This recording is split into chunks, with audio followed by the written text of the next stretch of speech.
Namaste, beloved souls. For generations, the Kama Sutra has been shrouded in misconception, often reduced to a mere catalogue of sexual positions. But I tell you, the truth is far more profound, far more enriching. It is a guide to living a full, vibrant, harmonious life, deeply connected to your own being and to those you share your journey with. As a result, I felt that there would always be a void to fill. That say, the art of love and harmony was born. In the art of love and harmony, timeless lessons, Kama Sutra Explained in English, we embark on a journey beyond the physical, exploring the art of genuine connection, the delight of mutual respect, and the dance of energy that fuels all fulfilling relationships. This is not just a book about sex, it is a book about love. Love for yourself, love for your partner, and love for the very fabric of existence. It is about understanding the intricate tapestry of human emotions, desires, and needs, and weaving them together to create a life of joy, balance, and spiritual awakening. We will unpack this ancient wisdom in a language accessible to all, stripping away the complexities and revealing the simple truths at its heart. We'll use modern examples, relatable scenarios, and insightful exercises to help you understand how these timeless principles can be applied to your own life. Within these pages, you will discover how to cultivate deeper intimacy, not only physically, but also emotionally, mentally, and spiritually. Techniques for enhancing communication and resolving conflicts with grace and understanding. Ways to nurture self-love and build a foundation of confidence and self-respect. Insights into the different aspects of human nature, allowing you to appreciate the unique qualities of yourself and your partner. A path to unlocking your full potential for joy, fulfillment, and spiritual growth. This book is not just to be read, it is to be experienced. What we've shared so far is only the surface of the timeless knowledge this book offers. As we dive deeper into its chapters, you'll find lessons that are both profound and practical. Subscribe to ensure you don't miss a single moment of this enlightening journey.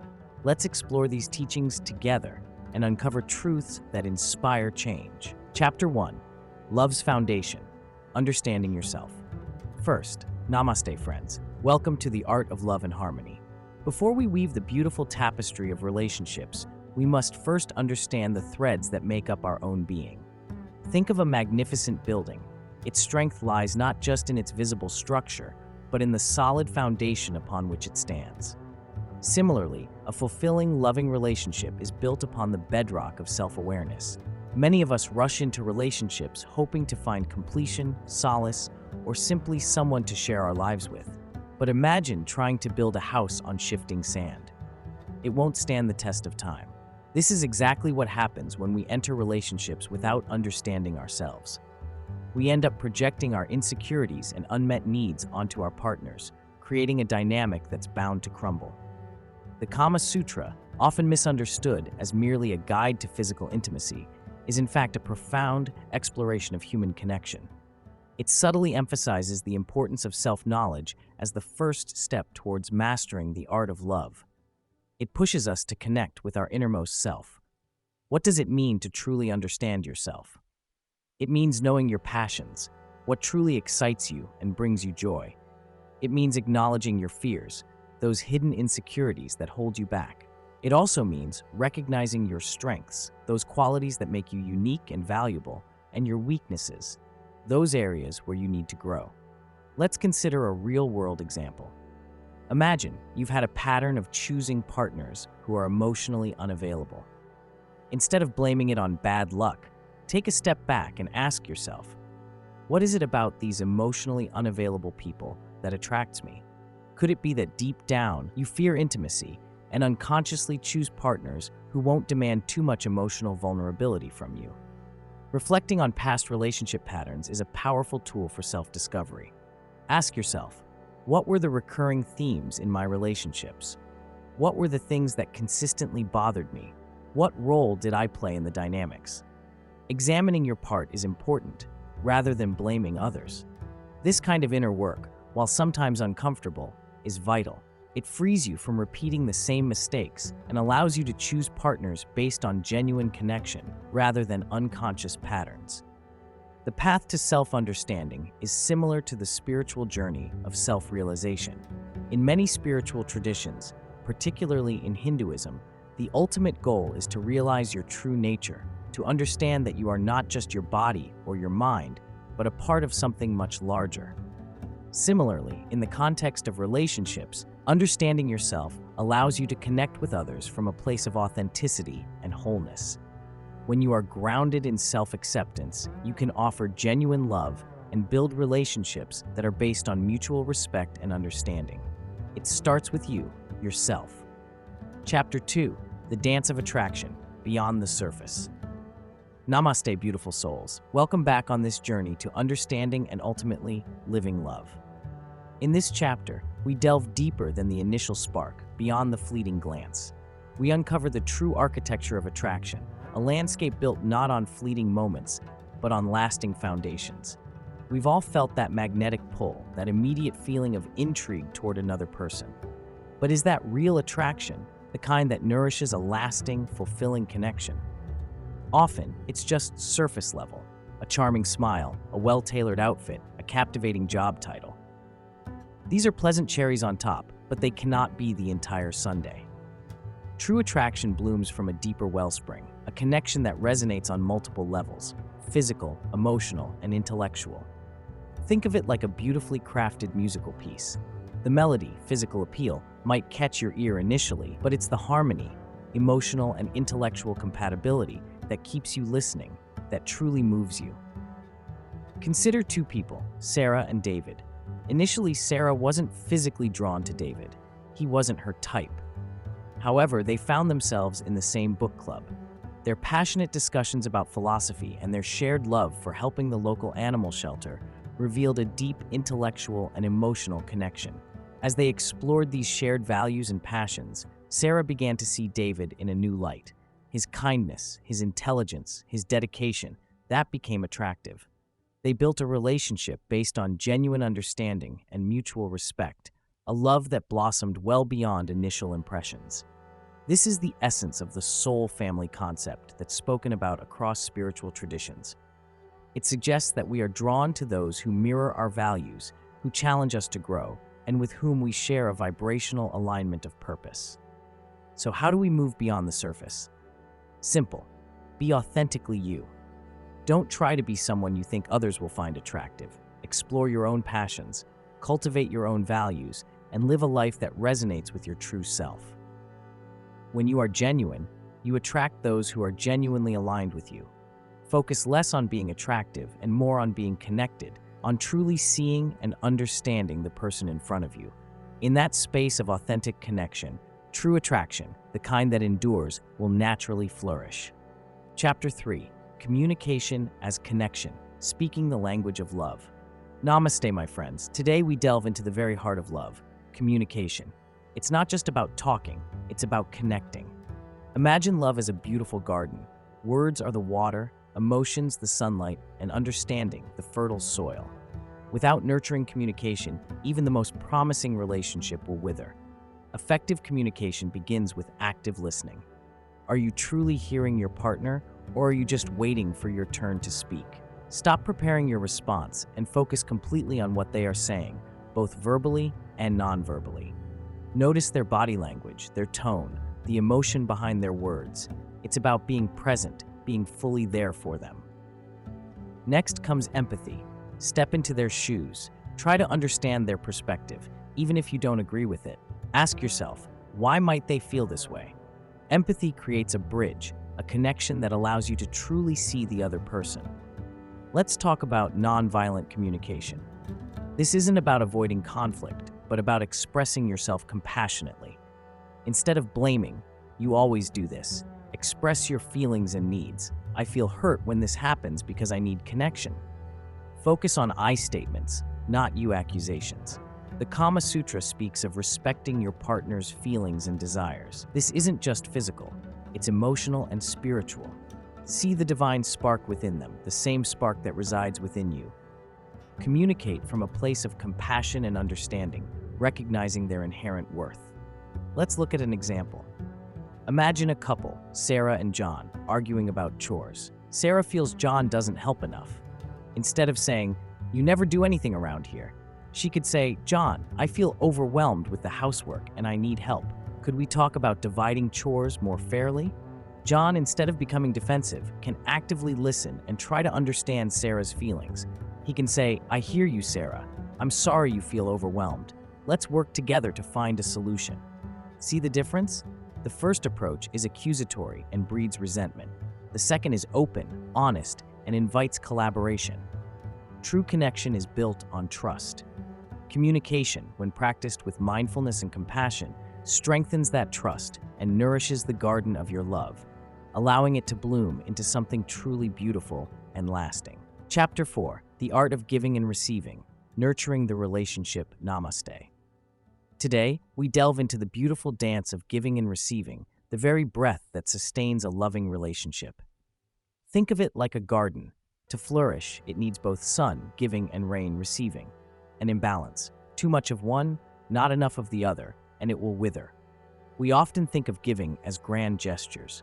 While those are appreciated, it's the daily acts of service, the small words of affirmation, the focused quality time, the thoughtful gifts, and the comforting physical touch that truly nurture a connection. These are the languages of love, and understanding your partner's preferred language is key. Consider this. John always bought Mary expensive jewelry, believing it was the ultimate expression of his love. But Mary longed for him to simply help with the dishes or offer a sincere compliment about her cooking. John was giving, in his language, not hers, leaving Mary feeling unappreciated. The reverse is also true. It's not enough to give. We must also learn to receive gracefully. Receiving is not about being selfish, but about acknowledging and appreciating the love being offered. When someone does something kind for you, accept it with gratitude. A simple thank you, that means a lot to me, can strengthen the bond. To reject a genuine offering is to reject the giver and their good intentions. Think of the spiritual principle of abundance. By opening ourselves to receive, we create space for more good things to flow into our lives. What happens when this balance is disrupted? Imagine a couple where one partner constantly caters to the other's needs while neglecting their own. Over time, resentment builds. The giver feels used, the receiver becomes entitled. This creates an unhealthy dynamic that can ultimately erode the relationship. Recognizing these patterns early is vital. Honest communication about needs and expectations can restore equilibrium. Remember, a healthy relationship isn't about scorekeeping, but about a mutual, loving exchange that nourishes both souls. All right, beloved ones, it's so wonderful to connect with you again on this journey of self-discovery and profound love. Let us delve into Chapter 5, From the Art of Love and Harmony, Timeless Lessons, Kama Sutra Explained in English, the sacred space of intimacy, beyond the physical. For generations, people have sadly reduced intimacy to just physical acts. But ancient wisdom whispers that intimacy is a temple, a space where souls touch. It's about more than just bodies. It's about minds, hearts, and spirits intertwining. Think of those moments when you truly felt connected to another person. Was it only when you were physically close? Or was there something deeper? Perhaps it was during a late-night conversation where you shared your dreams and fears, or maybe when you silently witnessed a beautiful sunset together, feeling a shared sense of awe. These non-physical experiences are crucial to building true intimacy. Emotional intimacy comes from vulnerability. It's about feeling safe enough to reveal your true self, flaws and all, and being accepted, not judged. It's about holding space for each other's pain and celebrating each other's joys. Think back. How do you feel when you are truly heard? It is a warm and reassuring feeling. Intellectual intimacy thrives on sharing ideas, engaging in stimulating conversations, and challenging each other's perspectives. It's about learning from each other and growing together mentally. A truly intimate relationship is one where partners find themselves elevated and inspired by their intellectual exchange. Spiritual intimacy involves sharing your beliefs, values, and practices. It could be meditating together, exploring nature, or even simply discussing your perspectives on life's big questions. This connection can provide a sense of shared purpose and profound understanding. A recent study showed that couples who engage in shared spiritual practices report higher levels of satisfaction and intimacy in their relationships. This speaks to the profound power of shared belief systems in building a strong foundation. This is because you are seeing the same vision of life. You have likes and dislikes, and you are constantly reminded that you are not alone. Creating this sacred space necessitates conscious effort. Put down your phone and make time to truly listen. Share your dreams and fears without expecting immediate solutions. Create rituals, big or small, that symbolize your connection. It is about creating a regular practice of love. Remember, intimacy is a dance. Step back at times and let your partner lead. The artful dance of relationship is about trusting your partner and trusting the process. Trust in the process of life. We are now building the most sacred of temple, your own. Chapter 6, Navigating Conflict, Turning Challenges into Opportunities. Namaste. Welcome to a crucial aspect of love and harmony, navigating conflict. No relationship is without its storms, but it's how we sail through them that defines its strength. Think of conflict as a potent yoga pose. Initially, it might cause strain, discomfort, even pain. But if approached correctly with awareness and breath, it leads to greater flexibility, strength, and deeper connection. Why conflict arises? Simply put, conflict arises from unmet needs or unrealistic expectations. Maybe your partner's late consistently, causing you stress, unmet need for reliability. Or you expect mind-reading abilities, leading to disappointment. Example, Sarah expects automatically her partner to know that she had a really bad day at work. She expects support from the moment she walks through the door. When her partner John, who is himself exhausted, simply asks about dinner, Sarah feels uncared for. Resentment builds up as conflict arises. Turning challenges into opportunities. Empathy first. Before reacting, try seeing the situation from your partner's perspective. Example, in Sarah and John's scenario, if Sarah understands that he would be also tired and John could understand Sarah's frustration, the conflict will be resolved. Compromise, not control. Remember, love isn't about winning, it is about building a life together. Compromise requires flexibility and willingness to meet in the middle. Forgiveness, let go. Holding on to resentment is like carrying heavy stones, which slowly makes your relationship go weaker. Common argument triggers and resolutions. Money. Discuss finances openly, set clear boundaries, and create a budget together. Household chores. Divide responsibilities fairly, communicate expectations, and be willing to help each other out.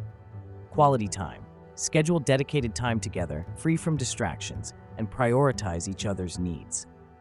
Remember, conflict isn't a sign of failure, but an invitation to grow deeper. By embracing empathy, compromise, and forgiveness, and choosing love over ego, we can transform every challenge into an opportunity for a stronger, more meaningful connection. Chapter 7, The Power of Playfulness, Keeping the Spark Alive. Namaste, dear souls. Today, let's talk about laughter, joy, and that wonderful, childlike spark that can illuminate even the most seasoned relationships. Think of your relationship not as a rigid structure, but as a vibrant garden. It needs care, attention, and above all, sunshine in the form of playfulness. Life, as many of you experience, gets serious. Work, responsibilities, bills, they can weigh us down and push the joy out of our connections. But the Kama Sutra, far from being just about physical intimacy, understands the vital role of Leela, play, in a fulfilling life.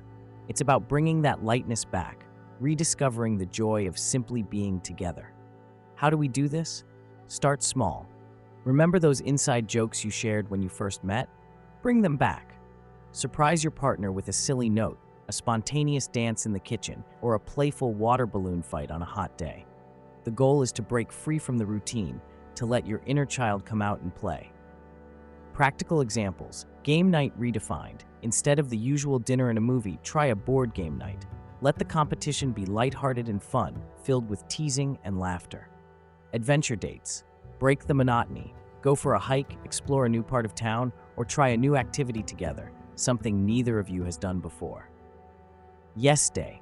Dedicate a yes day, where you both have to agree to everything, and then take turns implementing each other's requests. Remember the firsts. Go to the place where you and your partner first met. Rekindle the memories.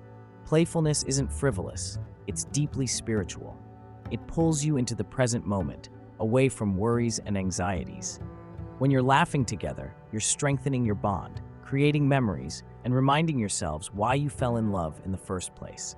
It is about creating a moment of unadulterated happiness with your partner. So I urge you, embrace the power of playfulness. Don't let life turn your relationship into a chore. Cultivate joy, laughter, and spontaneity.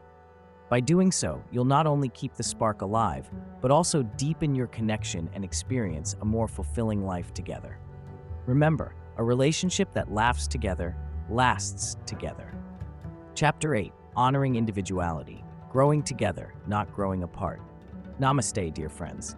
Today, we delve into a vital aspect of love, honoring individuality within the sacred bond of a relationship. Think of a garden. You may plant beautiful, complementary flowers, but each needs its own sunlight, water, and space to truly flourish. Similarly, in a relationship, while intertwined, you and your partner must nurture your individual selves. Growing together should never mean growing into each other, erasing the unique colors each of you brings. The ancient scriptures remind us that relationships are a path towards self-discovery, a mirror reflecting our strengths and shadows. When we stifle our individuality, we dim that mirror and hinder our personal evolution, ultimately weakening the foundation of the relationship. Imagine a scenario. Sarah, a passionate artist, meets David, a dedicated engineer. Early in their relationship, Sarah curtails her art exhibitions to spend more time with David. She finds herself growing resentful, her creative spirit withering. David, in turn, feels a subtle pressure to become more artistic to appease Sarah. This is a classic example of growing apart while trying to grow together. What could they do instead? David could actively support Sarah's art, attending her exhibitions and celebrating her achievements. Sarah could appreciate David's engineering mind, showing genuine interest in his projects. Each maintains their own space, fueled by their passion, enriching the relationship with their individual growth. Supporting each other's career moves is another practical example. If one partner receives an exciting job offer in another city, a healthy approach considers both individual aspirations and the shared future. It's about open communication, exploring options collaboratively, and finding a solution that honors both individuals' growth pathways. Remember, true love celebrates the entirety of the individual, not just the parts that conveniently fit into a shared ideal. Individuality fuels passion, provides diverse perspectives, and keeps the relationship dynamic and engaging. So cherish your own unique path, support your partner's journey, and watch your love flourish in a garden of mutual respect and individual blossoming. Chapter 9, The Role of Desire, Understanding and Expressing It Healthily. Namaste, my friends. Today we delve into a powerful force that shapes our relationships, desire. The Kama Sutra isn't just about physical acts, it's about understanding the energy that drives them, the desires that lie at the heart of our being. Desire in its purest form is a longing for connection, for joy, for experiencing life fully. It's the flame that keeps the embers of passion glowing. But often, we misunderstand desire, suppress it, or allow it to control us. Healthy relationships thrive on open communication about desires. Think of a garden. Flowers grow when they receive the right amount of sunlight and water. Similarly, passion blossoms when we openly share our needs and fantasies with our partner. How do we do this?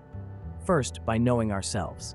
Spend time understanding what truly excites you, what makes you feel alive, connected, and sensual. Once you have a better understanding of your own desires, you can begin to share them with your partner in a safe and respectful way. Imagine this: a couple married for 10 years. The initial spark has faded and they've fallen into a routine. One partner gathers the courage to say, "I've been thinking about trying something new. I'd love to explore a specific act or scenario with you. What do you think?" This opens a dialogue. Even if the other partner isn't immediately comfortable, the honesty begins a journey of rediscovery. Remember, desire is more than just physical. It encompasses emotional and intellectual connection. Expressing your desire to simply spend quality time or to have deep, meaningful conversations are equally important. Treat intimacy as sacred. It's a chance to connect with your partner on a profound level, to experience shared joy, and to strengthen your bond. Approach it with respect, mindfulness, and a willingness to explore. The Kama Sutra is a guidebook for navigating the path of love with awareness and intention. Chapter 10, Commitment and Trust, the Pillars of Lasting Love. Namaste, dear friends. We've journeyed through the landscapes of attraction, communication, and intimacy.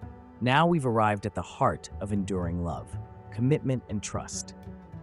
Imagine a beautiful temple. Without strong pillars, even the most intricate carvings will crumble.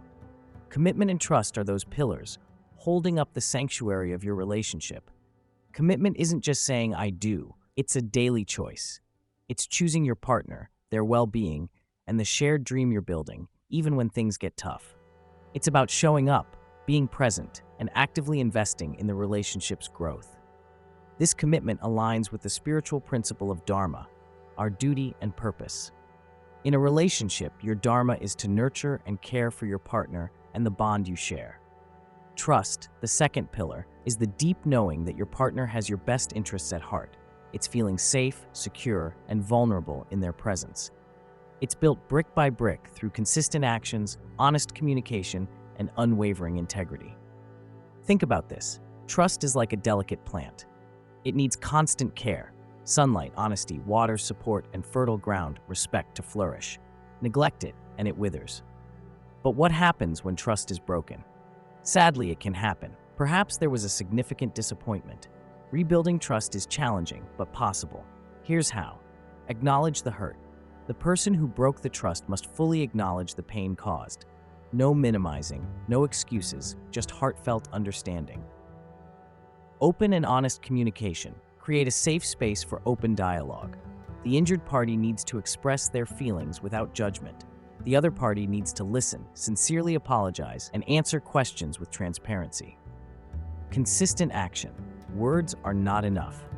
Rebuilding trust requires consistent, demonstrable actions that prove a change in behavior. This might mean increased transparency in certain areas, going the extra mile to support the partner, or seeking professional help. Time. Trust takes time to rebuild. Be patient with yourselves.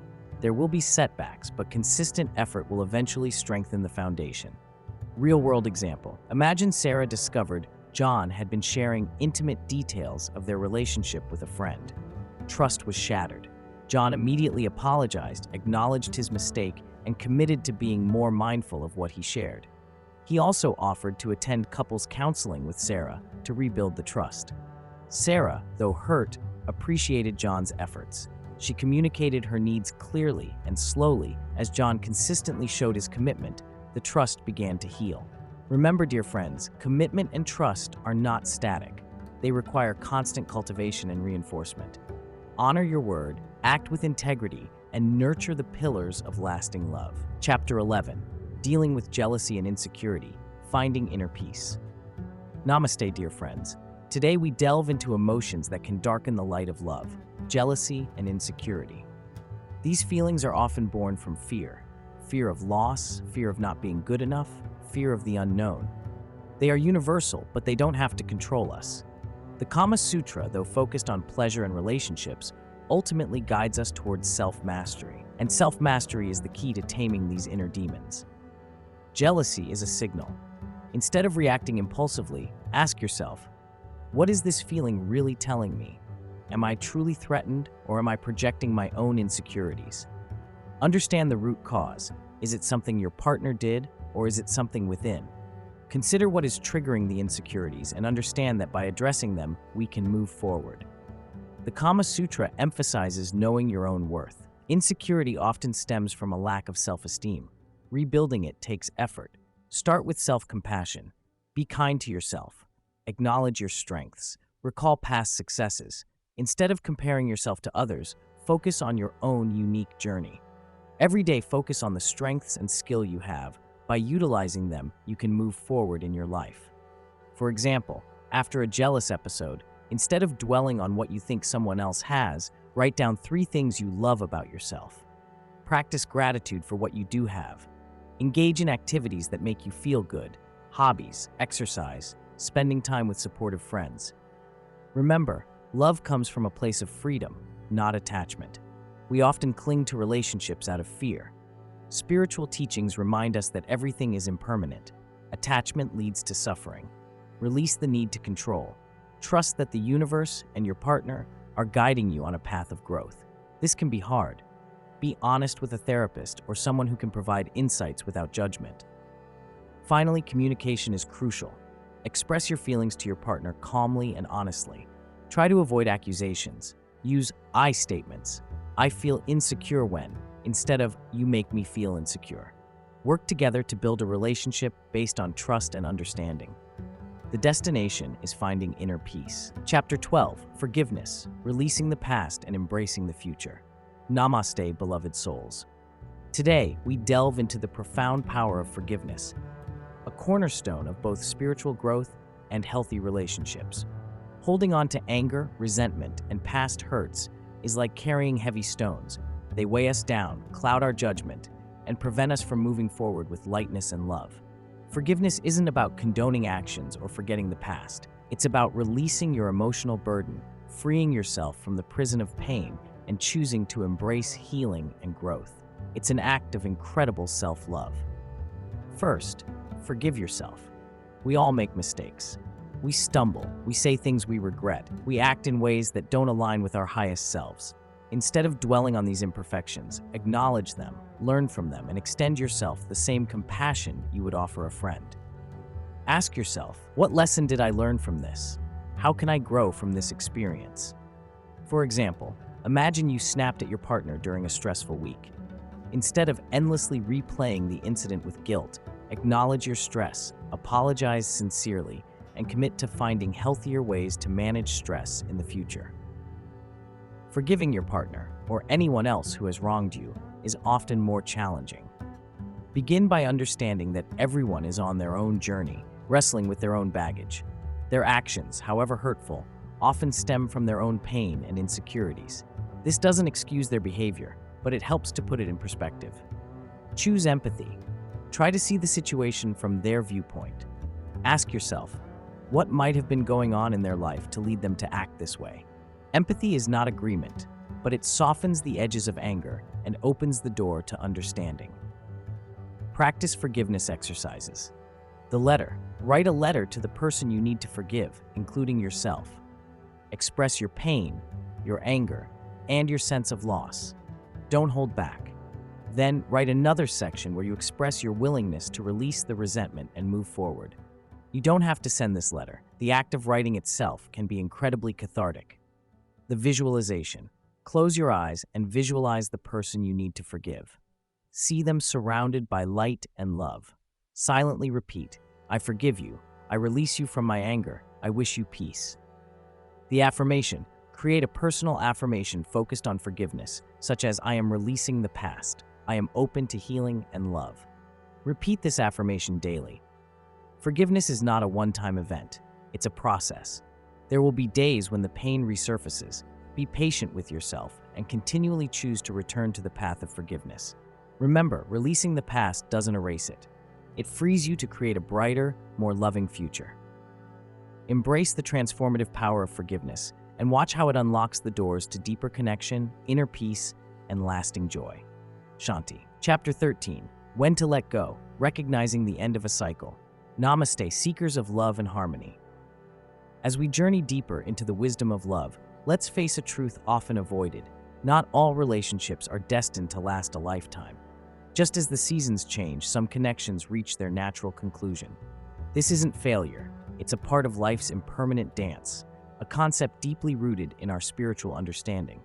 Holding on to a relationship past its expiration date can be more painful than accepting its end. Recognizing when a relationship has run its course requires honest self-reflection. Are you consistently feeling drained, unsupported, or misunderstood? Have repeated attempts to communicate and resolve issues proven fruitless? It's like a plant that's stopped thriving despite your best efforts. Sometimes, the soil is simply no longer fertile for that particular seed. Ask yourself, am I staying because of love or out of fear of being alone, habit, or obligation? These latter reasons rarely lead to lasting happiness. Sometimes, love transforms. What began as romantic love may evolve into deep friendship, or perhaps simply separate paths with respect and goodwill. Consider this scenario. Imagine you're holding a beautiful, fragile bird injured in your hand. Your initial instinct is to protect it tightly, but holding it too tightly will crush it completely. At some point, you need to determine that the bird is not getting better and cannot fly, or maybe it needs a different kind of care than you can provide, and it's time to let it go where it will be free. You need to accept the bird is no longer mendable and its time has come. You need to free your hand to care more, to take a breath and free yourself. Ultimately, letting go comes down to self-respect and compassion, both for yourself and your partner. It requires the strength to acknowledge that staying might be more detrimental than parting ways. If the relationship is consistently causing pain and hindering your personal growth, consider whether separation is the kindest option. Remember, ending a relationship with grace involves honesty, empathy, and a commitment to minimizing harm. It's about honoring the shared history while paving the way for future happiness, even if that future is separate. Embracing impermanence is key to spiritual growth, allowing us to move forward with acceptance and an open heart, ready for new cycles of love and connection. Chapter 14. Love as a Spiritual Path, Transforming Yourself and the World. Friends, brothers, sisters, let us see love not just with stars in our eyes, but as a path to enlightenment, a force that reshapes us and the world. The Kama Sutra, in its wisdom, hints at this, the potential for love to be far more than pleasure. It can be liberation. Think of a pebble dropped in a still pond. The ripples spread outwards, touching everything. That's the power of love extended beyond your partner, your family, your friends. It means seeing the divine spark, the shared humanity in everyone you meet, even those you disagree with. Compassion is love in action. It's feeling another's pain as your own. Imagine seeing someone struggling, maybe a homeless person, a frustrated colleague, or a family going through tough time. Instead of judging or turning away, offer a kind word, a helping hand, or simply acknowledge their existence. This simple act elevates your existence and takes you one more step closer to enlightenment. Now, understand this. Love is not a limited resource. You don't have a fixed amount to give away where you can give to a certain amount of people, and that runs out. The more you give, the more you cultivate within yourself. It's like a muscle. The more you use it, the stronger it becomes. Practice patience with a difficult neighbor, understanding with a critical family member, or forgiveness towards someone who harmed you. Each act is a step on your spiritual path. Your family isn't just those related by blood. Remember the ancient idea of Vasudhaiva Kutumbakam, the world is one family. It's about realizing our interconnectedness, the understanding that we are all part of a larger whole. The joy of one is the joy of all. The suffering of one is the suffering of all. When you pollute the earth, you pollute your home, your family's home. When you create injustice anywhere, you harm humanity as a whole. Love as a spiritual practice is not about grand gestures. It's about the consistent, everyday choices to be kind, honest, and compassionate. It's about actively seeking to understand others, to see beyond surface differences, and to recognize our shared humanity. It is about finding the common ground, even if you have completely different ideology.